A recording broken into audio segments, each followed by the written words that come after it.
Dengan langkah ringan, Ellen masuk ke Jack's Diner dan langsung menuju mejaku untuk memenuhi janji makan siang kami. Memperdengarkan celotehannya dalam suara bernada tinggi, dia mulai berbicara sebelum dia benar-benar duduk di seberangku. Kau tidak akan percaya apa yang terjadi padaku kemarin. Iya, aku tidak akan percaya. Cepat ceritakan. Akan kuceritakan kejadiannya secara persis, tidak ada detail yang terlewatkan. Ellen mulai berkisah. Kata-katanya berantakan karena terlalu bersemangat. Kau tahu kan putriku tidak pernah mau mundur. Dia 22 tahun dan dia pikir tahu segalanya. Ellen menirukan suara putrinya. Aku masih mendengarmu menangis dalam tidur. Sudah 3 tahun sejak kau dan Dad bercerai. Kau harus melanjutkan hidup, bertemu orang baru, lakukan hal-hal yang kau impikan. Mengapa tidak mendaftar di salah satu situs kencan? Kau tahu aku, Miete. Aku sudah bersumpah tidak akan melakukannya. Aku akan bertemu orang dengan cara lama diperkenalkan. Iya sih, aku kadang kesepian. Namun situs kencan adalah resep malapetaka. Tapi, minggu lalu, sambil berselancar di internet, aku tertarik melihat situs jdate.com. Seberapa bahayanya sih? Kuputuskan untuk nekat saja dan kukirim surel ke cowok pertama yang disarankan situs itu kepadaku. Aku menyela monolog Ellen. Aku kaget, Ellen. Kau biasanya penuh pertimbangan. Kau tidak akan berpikir lagi setelah aku selesai dengan ceritaku. Janji Ellen. Aku menerima surel dari cowok bernama Jack. Dalam balasannya, dia menyertakan foto. Aku berharap foto agak buram yang dia kirimkan lebih baru ketimbang foto yang kukirimkan kepadanya. Dia kelihatan kokoh, berusia 50-an dengan rambut putih, dagu yang kuat, dan hidung lurus. Pandangannya menatap ke arah wilayah pertanian dengan beberapa kuda sedang merumput di latar belakang. Dia tidak melihat langsung ke arah orang yang mengambil foto, jadi kupikir dia pemalu. Kelihatannya oke, kataku, menunggu banjir kata-kata berikutnya.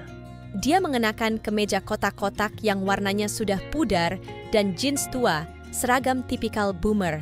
Aku sih berharap dia bukan boomer, tapi kuputuskan untuk mencoba saja dan kuatur janji bertemu. Oh Ellen, aku bangga sekali padamu, pujiku. Itu belum seberapa. Aku mengatur kencan di The Coffee Bean dan aku tiba lebih awal, beberapa menit sebelum pukul 4. Kedai kopi yang sibuk adalah tempat aman. Jika tidak menyukainya, aku hanya rugi setengah jam dan secangkir cappuccino. Aku pun melihat-lihat ke sekeliling ruangan, mencari orang yang mirip dengan sosok di foto buram itu. Tidak ada seorang pun yang mirip dengan gambar itu, jadi ku pesan cappuccino dengan susu tanpa lemak. Aku mengambil tempat di sudut, berharap dia mengenaliku saat dia tiba nanti, meskipun fotoku menunjukkan sosok yang sedikit lebih langsing dan muda. Semua orang curang sedikit begitu, kan? Tanpa menunggu jawabanku, Ellen meneruskan. Kusesap kopiku sambil kuamati jam. Mungkin dia gugup dan memutuskan tidak muncul. Aku sendiri nyaris berharap begitu. Di akhir 20 menit, aku sudah mengetuk-ngetukkan kuku ke cangkir kosong. Seorang pria yang terlambat datang di acara kencan membuatku sebal. Dia pikir dia siapa? Aku melihatnya memasuki kedai beberapa menit kemudian, meskipun dia tidak terlalu mirip dengan fotonya.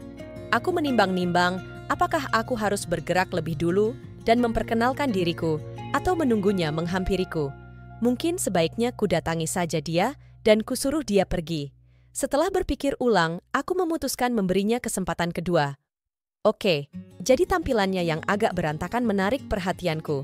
Aha, aku berhasil menyelipkan komentar, tetapi Ellen tidak mendengarnya.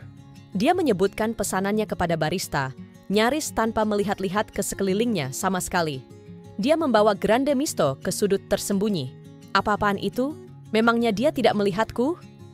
Ellen melanjutkan. Fotoku tidak mungkin seberbeda itu, sampai aku tidak bisa dikenali. Di salah satu surelnya, dia menyebutkan rasa tidak nyamannya dengan perempuan, yang sebabnya adalah pengalaman di kelas 7 ketika ada anak perempuan yang menggodanya soal telinganya yang besar. Bahwa dia mengakui perasaan itu muncul 40 tahun kemudian, membuatku bersimpati, tetapi juga bingung mengenai langkah selanjutnya. Dia sendiri duduk dan mulai membaca Kindle. Cepat-cepat, aku bercermin dengan kaca kecilku dan menunduk di balik meja sambil merapikan rambutku yang baru diwarnai ke belakang telinga dan menambahkan lipstik. Dengan cappuccino di tangan, kukumpulkan keberanian dan aku berjalan ke arah kencan butaku dengan segenap kepercayaan diri yang bisa kuhimpun. Kataku, "Hai, aku Ellen, dan kau pasti Jack. Apa yang sedang kau baca?" Dia tersenyum dan menjawab, "Aku membaca ulang Pride and Prejudice. Aku suka Jane Austen, dan ternyata aku tidak bisa mengakuinya kepada sebagian besar teman priaku, jadi aku menyembunyikan diri di The Coffee Bean untuk membaca sendiri. Aku menggunakan Austen sebagai bahan ajar murid kelas 10 mengenai perbedaan kelas di Inggris abad ke-18 dan ke-19. Murid-muridku menyukainya.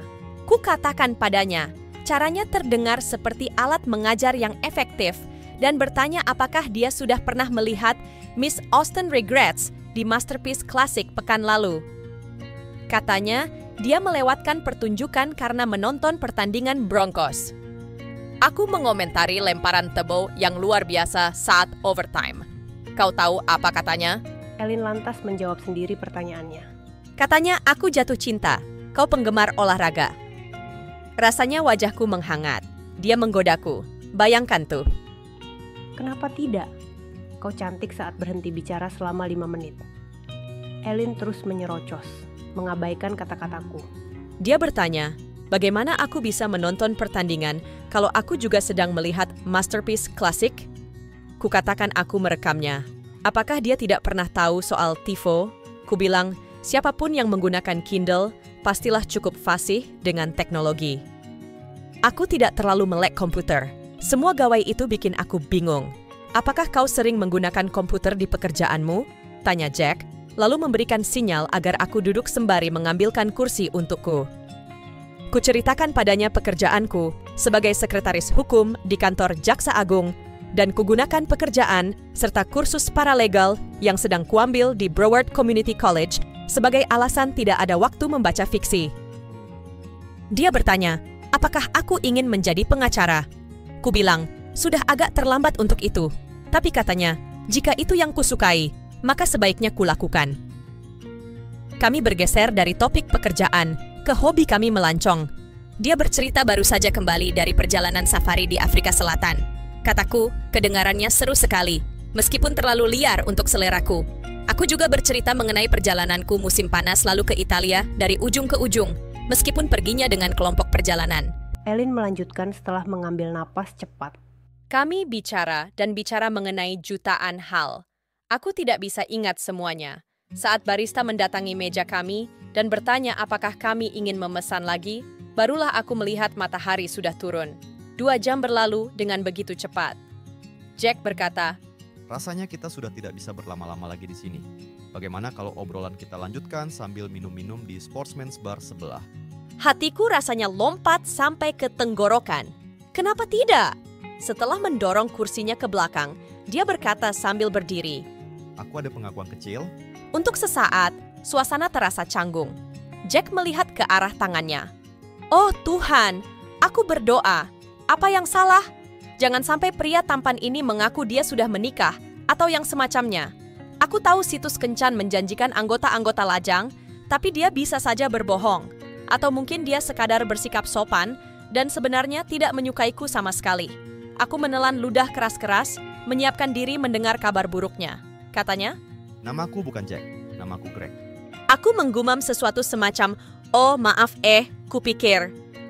Dia berhenti sebentar, walaupun rasanya lama sekali, sampai akhirnya dia berkata lagi, "Kau sepertinya mengira aku ada janji untuk bertemu denganmu di sini. Aku tidak ada janji. Aku memang selalu datang ke tempat ini setelah kelas terakhir.